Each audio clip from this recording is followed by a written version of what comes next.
Hi hello ನಮಸ್ಕಾರ, welcome to my YouTube channel. ನಾನು ನಿಮ್ಮ ಕುಮುದ. ಇವತ್ತು ನಾವು ನಮ್ಮ ಊರಲ್ಲಿದ್ದೀವಿ. ನಮ್ಮದು ಬನ್ಮೇನಹಳ್ಳಿ ಅಂತಂದು ನಾವು ಅಲ್ಲಿದ್ದೀವಿ. ಅಲ್ಲಿಂದ ನಾವು ಕೆರೆಗೆ ಬಟ್ಟೆ ಒಗೆಯಕ್ಕೆ ಬಂದಿದ್ದೀವಿ. ನಾವು ಮತ್ತು ನಮ್ಮ ಭಾವನ ಮಕ್ಕಳು, ನನ್ನ ಮಕ್ಕಳು, ನಮ್ಮ ಅತ್ತೆ 4 ಜನನು ನಾವು ಇಲ್ಲಿ ಬಟ್ಟೆ ಒಗೆಯೋಕ್ಕೆ ಅಂತ ನಮ್ಮೂರಲ್ಲಿ ಹಳ್ಳಿ ಇದೆ. ನಮ್ಮ ಹಳ್ಳಿ ಒಳಗಡೆ ಈ ಕೆರೆ ಸಿಕ್ಕಾಪಟ್ಟೆ ಫೇಮಸ್ಸು. ಕೇರ್ಪೇಟೆಗೂ ನಮ್ಮೂರಿಗೂ ಅಟ್ಯಾಚ್ ಆಗಿರೋ ದೊಡ್ಡ ಕೆರೆ. ಆ ಕೆರೆಗೆ ನಾವಿವತ್ತು ಬಟ್ಟೆ ಒಗೆಯೋಕ್ಕಂತ ಬಂದಿದ್ದೀವಿ. ಮಕ್ಕಳೆಲ್ಲ ನೋಡಿ ಅದಕ್ಕೆ ರಸ್ಕೆಲ್ಲ ಹಾಕಿ ಆ ಕೆರೆ ಒಳಗಡೆ ಮೀನನ್ನು ಹಿಡಿಯೋದು ಅಂದರೆ ಅವ್ರಿಗೆ ತುಂಬ ಖುಷಿ.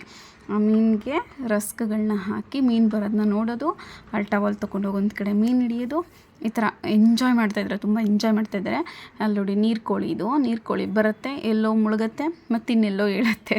ಅದು ಒಂದನ್ನು ಅವರು ನೋಡೋಕ್ಕೆ ಸಿಕ್ಕಾಪಟ್ಟೆ ಕಾತುರವಾಗಿ ಕಾತ್ಕೊಂಡು ನೋಡಿಕೊಂಡು ಇಲ್ಲಿ ನೋಡಿ ಟವಲ್ಲೆಲ್ಲ ಹಾಸ್ಕೊಂಡು ಮೀನುಗಳನ್ನ ಹಿಡಿತಾ ಇದ್ದಾರೆ.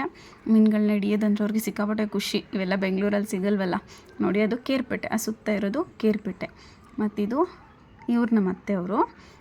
ಈ ಹಿಂದೆಯೇ ನಮ್ಮದು ತೋಟ ಇದೆ, ನಮ್ಮದು ಜಮೀನೆಲ್ಲ ಈ ಹಸಿರು ತೋಟ ಕಾಣಿಸ್ತಾ ಇದೆಯಲ್ಲ ಅದರಿಂದ ಆಚೆ ನಮ್ಮದು ಕೆರೆ ಪಕ್ಕನೇ ಜಮೀನಾಗಿರೋದ್ರಿಂದ ನೀರಿಗೇನು ಅಷ್ಟು ಅಭಾವಗಳು ಬರೋಲ್ಲ. ಈಗ ಮಳೆ ತುಂಬ ಇರುತ್ತೆ, ನೀರು ತುಂಬ ಇರುತ್ತೆ ಯಾವಾಗಲೂ. ಇವಾಗ ನಾವು ಮನೆಗೆ ಬಂದಿದ್ದೀವಿ. ನೋಡಿ ಒಂದೇ ಒಂದು ಮೀನು ಮೀನನ್ನು ಹಿಡ್ಕೊಂಡು ಬಂದರು. ಅಷ್ಟು ಕಷ್ಟಪಟ್ಟು ಅದು ಸಿಕ್ಕಿದ್ದು ಒಂದೇ ಇಲ್ಲ, ಚಿಕ್ಕ ಚಿಕ್ಕ ಪುಟ್ಟಾಣಿ ಸಿಗಡಿ ಮೀನುಗಳು ಸಿಗ್ತಾಯಿತ್ತು. ಇವಾಗ ಅದನ್ನು ತೋರಿಸ್ತಾನೆ ನೋಡಿ ಇವನು. ಒಂದು ಮೀನನ್ನು ತಿನ್ನಬಾರ್ದಮ್ಮ, ಇದು ಮಿಸೆ ಇದೆ, ಇದಕ್ಕೆ ವಿಷದ ಮೀನಮ್ಮ ಅಂತ ಅಂದ್ಕೊಂಡು ನನ್ನ ಮುಂದೆ ತೊಗೊಂಬಂದು ತೋರಿಸ್ತಿರೋದು ನೋಡಿ. ಅದ್ರ ಮುಖ, ಇದು ಮೀನ್ದು ಮುಖ ತೊಗೊಂಬಂದು ಅವನಂತೂ ನನ್ನ ಚಿಕ್ಕ ಮಗ ನೋಡೋದೇ ಇಲ್ಲ, ಯಾವುದಕ್ಕೂ ಬೇಜಾರು ಮಾಡ್ಕೊಳ್ಳಲ್ಲ. ತೊಗೊಂಬಂದು ತೊಡೆ ಮೇಲೆ ಇಟ್ಬಿಟ್ಟ ಆ ಮೀನನ್ನು ತೊಡೆ ಮೇಲೆ ಇಟ್ಟು ಅದನ್ನು ಅಮ್ಮ ನೋಡಿ ಅಮ್ಮ ಪಾಪ ಅಮ್ಮ ಇದು ಅಂತ ಹೇಳಿ ಆ ಬಕೆಟ್ ಒಳಗಡೆ ಹಾಕ್ತಾನೆ. ಆ ಬಕೆಟಿಂದ ಇನ್ನೊಂದು ಬಕೆಟ್ ಒಳಗಡೆ ಹಾಕ್ತಾನೆ. ಅದಕ್ಕೆ ಆ ನೀರನ್ನ ಒಂದಷ್ಟು ಇದು ಮಾಡೋದು, ಅದರೊಳಗಡೆ ಹಾಕೋದು, ಆಮೇಲೆ ಇದನ್ನು ಚೆಲ್ಲೋದು, ತೊಗೊಂಡೋಗಿ ಮತ್ತು ಇದಕ್ಕೆ ಹಾಕೋದು.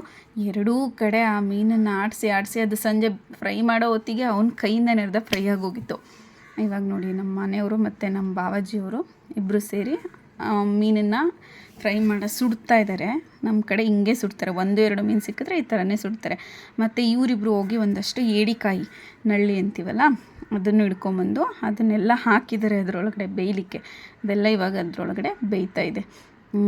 ಸುಟ್ಕೊಟ್ರು, ನಮಗೆಲ್ಲ ಸುಟ್ಕೊಟ್ರು. ನಾವೆಲ್ಲ ಖುಷಿಯಾಗಿ ತಿಂದ್ವಿ. ಇವ್ರು ನಮ್ಮ 2ನೇ ಭಾವ. ಇಲ್ಲಿ ನನ್ನ ಮಗ ಇದ್ದಾನೆ, ನನ್ನ ಭಾವನ ಮಗ ಒಬ್ಬ ಇದ್ದಾನೆ. ಚೆನ್ನಾಗಿತ್ತು, ತಿಂತಾಯಿದ್ದಾರೆ ನೋಡಿ. ಇಲ್ಲಿ ನಳ್ಳಿ ಮುಳೆ ಹಿಡ್ಕೊಂಡು ತಿಂತಾಯಿದ್ದಾನೆ. ಅದು ನಿಮಗೆ ಕಾಣಿಸ್ತಿಲ್ಲ, ನಾನು ತೋರಿಸ್ತೀನಿ ನಿಮಗೆ. ಸುಟ್ಟರು, ಬೆಂಕಿ ಹಾಕ್ಬಿಟ್ಟು ಮೀನೂ ಸುಟ್ಟರು. ಇಲ್ಲಿ ನೋಡಿ ನಳ್ಳಿ ಮುಳೆ, ಇದು ನಳ್ಳಿದು ಮುಳೆ. ಇವರು ನನ್ನ ಮಗ, ನನ್ನ ಚಿಕ್ಕ ಮಗ, ಇವನು ನಮ್ಮ ಭಾವ ಅವ್ರದ್ದು ದೊಡ್ಡ ಮಗ ಪ್ರೀತಮ್ ಅಂತೇಳಿ. ಇವರು ನಮ್ಮ ಮಾವನವರು ಎಲ್ಲ ಸೇರಿ ಆ ನಳ್ಳಿ ಮುಳೆನ ಕುಟ್ಟಿ ತುಪ್ಪ ಎಲ್ಲ ತಿಂದರು, ಖುಷಿಯಾಗಿ ತಿಂದರು. ಮತ್ತು ನಮ್ಮ ಭಾವ ಅವರು ಆ ಮೀನನ್ನು ಸುಟ್ಕೊಟ್ರು. ಆ ಸುಟ್ಟಿದ ಮೀನನ್ನು ತೋರಿಸ್ತೀನಿ ರೀ. ಆ ಮೀನು ಕೂಡ ಅದು ಕಡ್ಡಿಗೆ ಚುಚ್ಚಿದ್ರೆ ಅದು ಕಡ್ಡಿ ಥರನೇ ಅನ್ನಿಸ್ತದೆ, ಮೀನು ಥರನೇ